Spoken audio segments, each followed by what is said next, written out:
I attended my mother's funeral a week ago. I just found out the coffin was empty, dead outside our front door. That was how my mother was found one dreary September morning. Murdered, the police say, but no one to pin the crime to. Looking back, I should have taken the signs more seriously. My mother was constantly looking out the window into the woods, biting her nails nervously as if something out there worried her. She even checked the doors every night to make sure they were locked tight after dinner. My father and I brushed it off as perhaps just a simple paranoia, but obviously it wasn't. Looking at her state, you wouldn't think it was the work of the killer due to the absence of any wounds or abrasions on her skin. Instead, she'd been suffocated. Saying that my world was absolutely ripped away from me would be an understatement. At that time in my life, I didn't think things could become more horrendous than they already were, but I couldn't have been more wrong. In fact, the death of my mother would be the least of my problems. Since my mother had not been brutally disfigured in any way, my father decided the funeral would be an open casket. I must say, as much as I missed my mother and wanted her back, I didn't want to see her in a state of death. I already unwillingly had to when I left to get the mail that morning, and it left a feeling inside my stomach that I don't think I'll ever get to go away. It was the night before the funeral that I first heard the tapping. It started around 10 o'clock p.m., and it was coming from right outside my window. Tap, tap, tap, tap. The tapping pattern came in pairs of two. At first I thought it might be a branch bumping up against the pane until the thought entered my head. Could it be the killer? My whole body tensed up, and it felt as if my heart was beating in my head. Without thinking it all the way through, I ripped my curtains open to observe what was producing the noise. I stared through my window, and to my surprise, I saw nothing. Just the wide open backyard and the forest outline. I decided it must have been a small animal or something, and I rolled back over to sleep.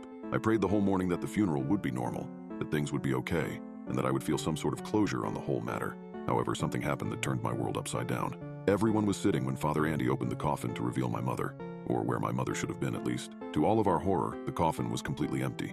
I remember everyone standing up all at once, as if an electric current had gone through all of our seats at the same time. In a second, the room turned from silent to filled with gasps and cries of rage.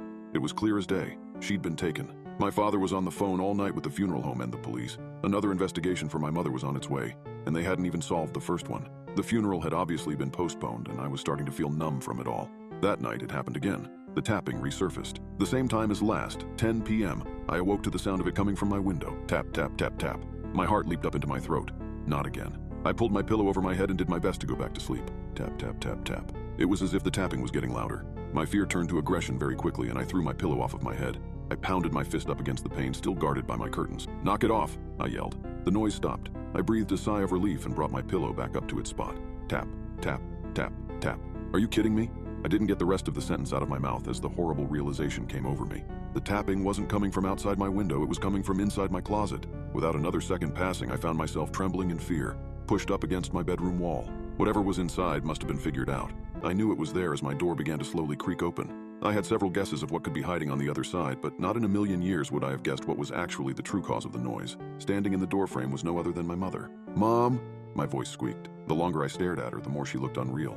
Like when you're staring at an AI that looks almost human, but isn't quite. Her mouth turned upward into a wide grin, and very quickly I knew it was not the same mother that I remembered.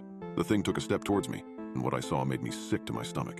It was a person wearing my mom's skin. It took another step towards me, and I further pushed myself up against the wall. I wanted to scream. I wanted to run, but my body wouldn't obey. I was frozen in fear. "It's all right, darling." Their voice was a mix of my mother and what sounded like an ancient old man. "We can be together now." As the person neared closer to me, they began peeling my mother's skin flesh off of their own, revealing their true face. However, it wasn't human. I can't describe it, but the creature that stared back at me was unlike anything I'd ever seen. I now know why, for all those years, my mother was so paranoid about what lay in the woods. "What are you?" I asked as it closed in on me, my mother's skin oozing off of its own flesh like slime.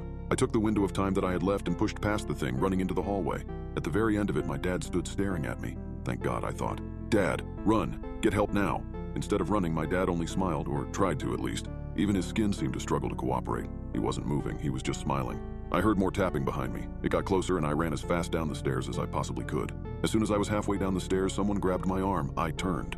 It was my father's skin. Someone grabbed my other arm. It was my mother's skin. I couldn't move. Their grip was inescapable. They both leaned up to my separate ears, whispering the same exact thing. "It's okay, darling. We can be together now."